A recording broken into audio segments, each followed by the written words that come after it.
मानस में विश्राम के अनेक स्थल हैं। कथा की ये मर्यादा है, विश्राम वहीं किया जाए जहाँ विश्राम हो रहा हो। सब लोग आश्रम पर आए, विश्राम भया।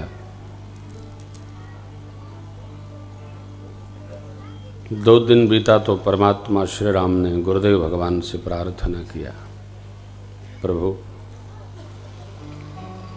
आप, गुरु माँ, माताएं, सचिवगण, प्रजाजन सबको बड़ा यहाँ वन में ताप है, उत्ताप है, कलेश होता होगा।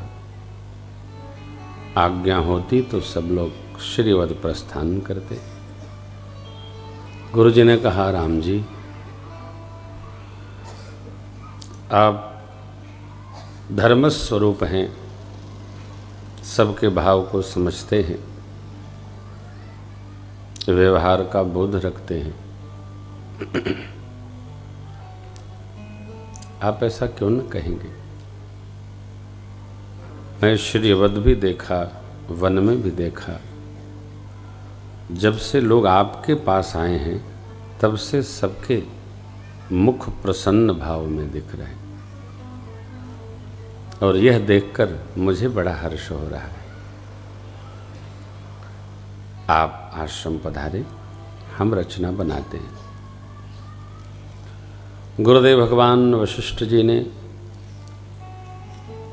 सबको बुलवा लिया और एक बड़ी सुंदर बैठक हुई। इस बैठकी में गुरुदेव भगवान वशिष्ठ जी ने कहा, कर्ण से लेकर देवराज इंद्र तक सबके सिर पर राम जी की राजाज्ञा है। अहि महि जहाँ तक जगत है, राम रजाई शीसु सब ही के, करऊं काह असमंजस जी के। हमारे आप पर सब पर भगवान की आज्ञा है। ऐसा मुझे लग रहा, अनुभूति में आ रहा है। आप सब श्रेष्ठ हैं, समझदार हैं, विवेकी हैं। आप सब लोग विचार करके एक बात बताइए जो राम जी से कहा जाए और उससे सबका मंगल हो। सारी सभा स्तब्ध रह गई, कोई कुछ बोल सका नहीं। कौन कहेगा? जब सबके सिर पर राम जी की राजाज्ञा है तो वही होगा जो धर्म सम्मत होगा।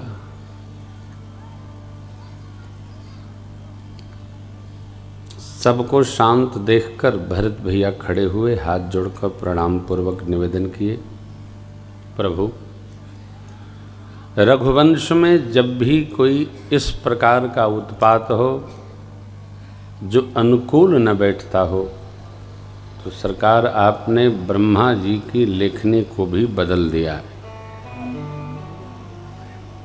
सो गोसाई विधि गति जेहि छे, सकई कोटारी एक जोटे की।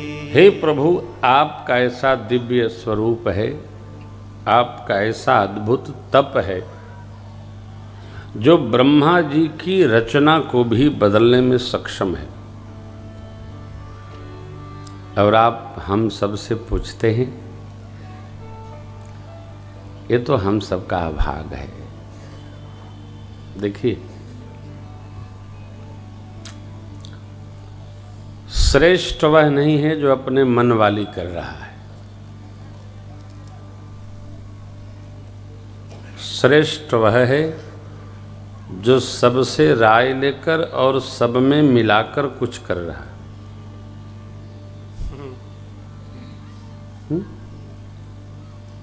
अभी मैं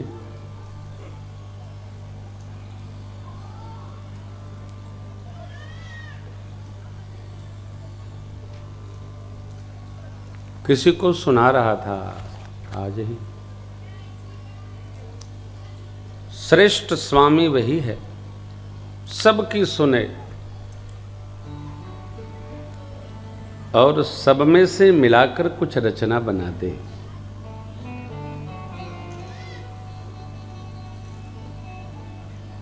मैं राहुल को बता रहा था अभी, हैं वो आज अशोक बाबू कंचन बहन के घर गए थे तो उनको ये बात मैं सुना रहा था। श्रेष्ठ पिता कौन है? बच्चों से राय ले और बच्चों का मुख देखे कि बच्चे हमारी राय में कितनी सहमति प्रदान करते हैं। न प्रदान करें तो उसका फायदा नुकसान समझावे। जो उचित हो वो हो।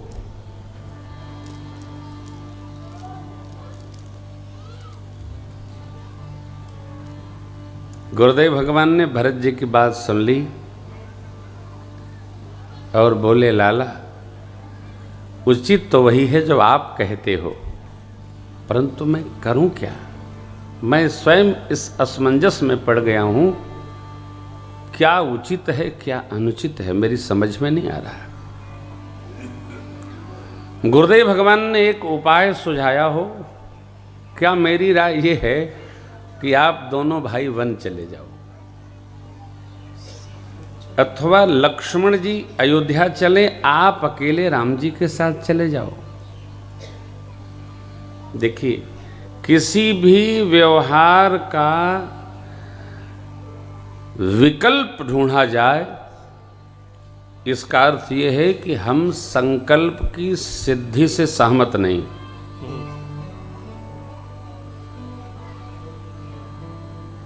रिश्तों का, नातों का, जीवन का, मकान का, व्यापार का वर्धन तो होना चाहिए, विकल्प नहीं तलाश करना चाहिए।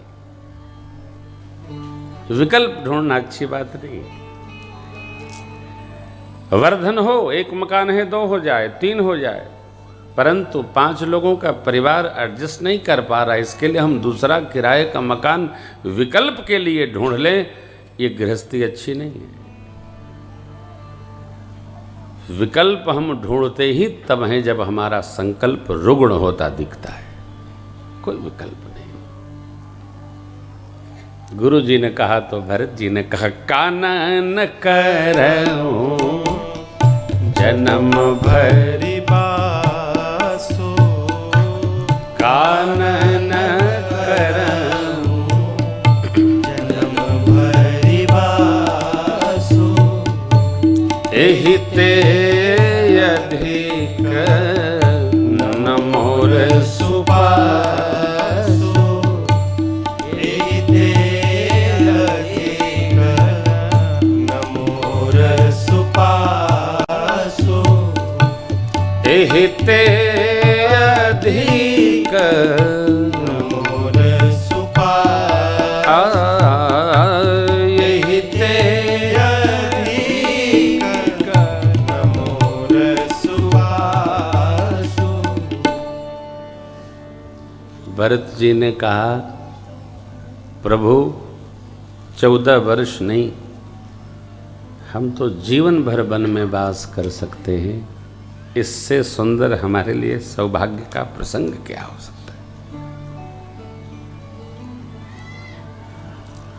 भरत जी की जो मति है वो त्याग संपन्न है। ठीक है, जहां धर्म मूल में है, त्याग मूल में है,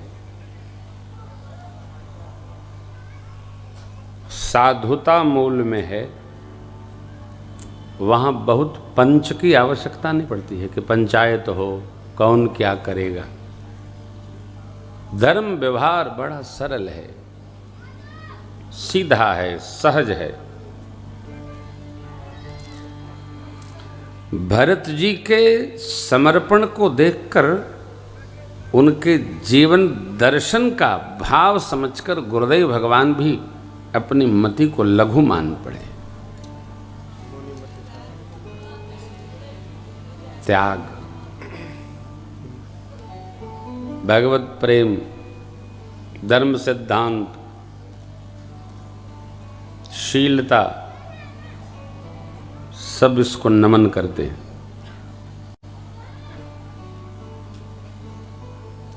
शीलता संस्कार से आती है अथवा समझने से आती है। बहुत संसार का सुख बढ़ गया, ऐश्वर्य बढ़ गया, और जीवन में यदि शील नहीं है तो सब कुछ रहते हुए भी हम सदैव खाली खाली बने रहे, हमारे पास कोई संपदा नहीं रही। शीलता सारे गुणों को अपने आप खींच लाती है। सद्गुण किसके पास आते हैं? जो सज्जन होता है। किष्किंधा कांड, सिमट सिमट जल भरहि तलावा, जिमि सद्गुण सज्जन पहि आवा, जिमि सद्गुण सज्जन पहि हम यहाँ गए हमने एक सीखा, हम वहाँ गए हमने 2 सीखा, हम वहाँ गए हमने 3 सीखा। धीरे धीरे सद्गुण सज्जन समेटते चले आते हैं, फिर उनके पास खजाना पुंज हो जाता है, वह संस्कार में उतरने लगता है। भरत भैया का जीवन, भरत भैया का मन, भरत भैया का व्यवहार प्रभु के प्रति इतना समर्पित है कि इस चरित्र को समुद्रवत माना गया है। यह चरित्र नियम पूर्वक सुनने का निर्देश पूज्यपाद गोस्वामी जी देते हैं। देखिए, दर्शन करिए। सब समाज के साथ गुरुदेव भगवान प्रभु के पावन आश्रम उपस्थित हुए। प्रभु ने सिर चरणों में दंडवत करके गुरुदेव भगवान गुरु माँ माताओं का सम्मान किया है। सबको उचित आसन दिया गया। अब गुरु जी ने प्रस्ताव रखा।